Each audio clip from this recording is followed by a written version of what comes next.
Hi, this is Melanie Eversley. I was fortunate enough and lucky enough to be selected as one of the participants for the pilot version of Journalism Entrepreneurial Bootcamp.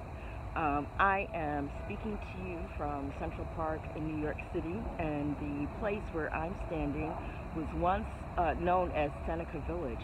It was a community of African American property owners, about 250 of them, and in fact, it was the largest such community in New York.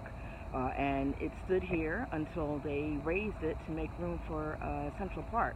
So I thought it would be appropriate for me to talk to you from here because my news organization, Beyond the Railroad, is focused on issues of news and diversity around the state of New York.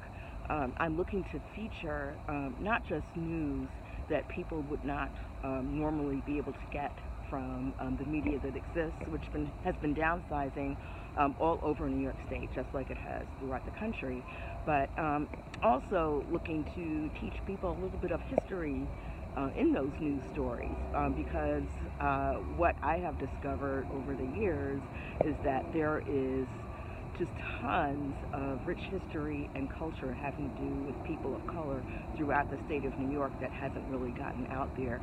For example, Harriet Tubman spent the last 50 years of her life in a small city called Auburn that is southwest of Syracuse. And in fact, she's buried there, and her descendants are kind of spread out all throughout upstate. Frederick Douglass ran a newspaper from Rochester. It was called the North Star, and it was the first such newspaper of its kind. He covered national news having to do with people of color from his office, and he's buried in Rochester. But that's not all. There are also lots of other people who were raised in upstate New York, who were born there, who have made a national or international impact, from Cab Calloway to Beverly Johnson to the actor Jesse Martin from Law and Order, and tons of other people. So a few years ago, I decided that at some point in my life, I was going to launch a news organization featuring some of this culture and some of this history. And I was working on it on the side while I was working on the breaking news desk of USA Today. And I found that whenever I would post about what I'd learned on social media, or whenever I would write stories for USA Today having to do with this theme, it always did very well. Even people who had grown up upstate would tell me, wow, I never knew that. This is really interesting. Please keep sharing this with us. So that was kind of my sign that I was moving along the right path. So in September of 2017, I got laid off from USA Today, and I decided, instead of rushing into another full-time job, that I would freelance and actually try to get Beyond the Railroad off the ground. I had a clear vision in my mind of what I wanted to do in terms of journalism, what sorts of stories to cover, how often they might run, how to present them, etc. But I had no clue as to how to operate from the business side. So I started taking free business classes that were available to me throughout New York. I discovered that Columbia Business School offered free classes through the Small Business Administration, and I did that for about a year. I got a mentor through the Service Corps of Retired Executives. My mentor used to run a string of weeklies on the east side of Manhattan, which is where I live. But even after I finished doing all that, I spent about a year doing that, I still felt as if something was missing, because most of the education I'd gotten was geared toward people who were looking to sell things, not information. And just like Kismet, right around that time, I was on Twitter, and I have a friend who had been part of the Knight Journalism Fellowship, and somehow through his Twitter feed, I found some tweets from Philip Smith saying he was starting this pilot program.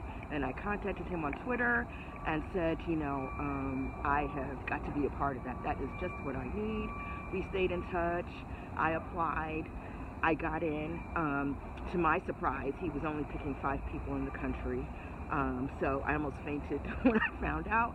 But what was interesting was that at that point, I was really obsessed with creating content because I felt that whenever I launched this, I had to be able to show people what Beyond the Railroad was going to offer, and it had to be good.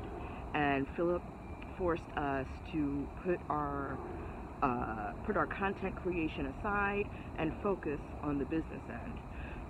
And what he had us do was a series of exercises that forced us to get in touch with the people who we thought might be our customers and the people who we didn't know would be our customers, and to kind of grill them on what sorts of news they're receiving now, how they like to receive their news, what sorts of stories they look for, how much they would pay for it. And that kind of helped me sharpen my idea of how Beyond the Railroad should be presented. I actually had a few nice surprises when I discovered that people would actually pay for this. So that was nice. And I also had got some unexpected information when Philip and I looked at the results of my interviews, and we realized that one community of customers that I'd never thought about was African American elected officials in New York State. And we came to see that this group would be likely part of the early responders, the people who would initially be willing to buy the product and would feel as if they couldn't live without it and they really needed it. And so, once we discovered that, went back and did some more interviews and discovered that that was actually true. And that was actually useful because in getting to know some of these elected officials, a lot of them said that they would help me get the word out. And so now I'm in the process of developing the first product. I am creating content. My experiments have shown me that my product is viable. I have created a landing page, and the landing page leads to a survey. And without even trying, I was able to get 22 people to fill out the survey. My next step is to run an ad that I anticipate will attract dozens more people based on the response I've been getting on social media. And I'm really encouraged about that because Philip and I decided when going through my traction model that I would need 70 people to fill out the survey in order to create a viable product. We figured out if we had 70 people fill out the survey, then a smaller amount might continue on to subscribe, et cetera, et cetera, et cetera. So I'm really happy. I am going through the process of creating my ad with Facebook and Instagram. I've been having some glitches there, but I am very close, and Philip has helped me a great deal. And the response I've gotten via social media has been really good. I'm getting people on Facebook, Instagram, and Twitter, and even folks who are asking if they can take part or contribute, and I've had to tell them that I'm not able to pay anybody right now, but feel free to offer material now, and they have. So I would say that the biggest gift I got from this program is that when I came in, I knew what I wanted to do, but I felt very lost. I had no idea how to do it, and I was kind of discouraged. Now I feel as if I have a clear path. I may not have the resources to get there just yet, but I know exactly what I need to do. And every day I'm getting some sort of validation or encouragement that what I learned from the boot camp was important and viable and helped put me on the correct road. And in fact, this morning I just learned I'm getting a grant from Civil to be part of their group.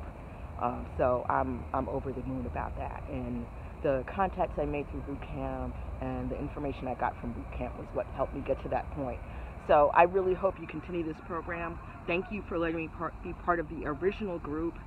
I just feel really blessed, and good job.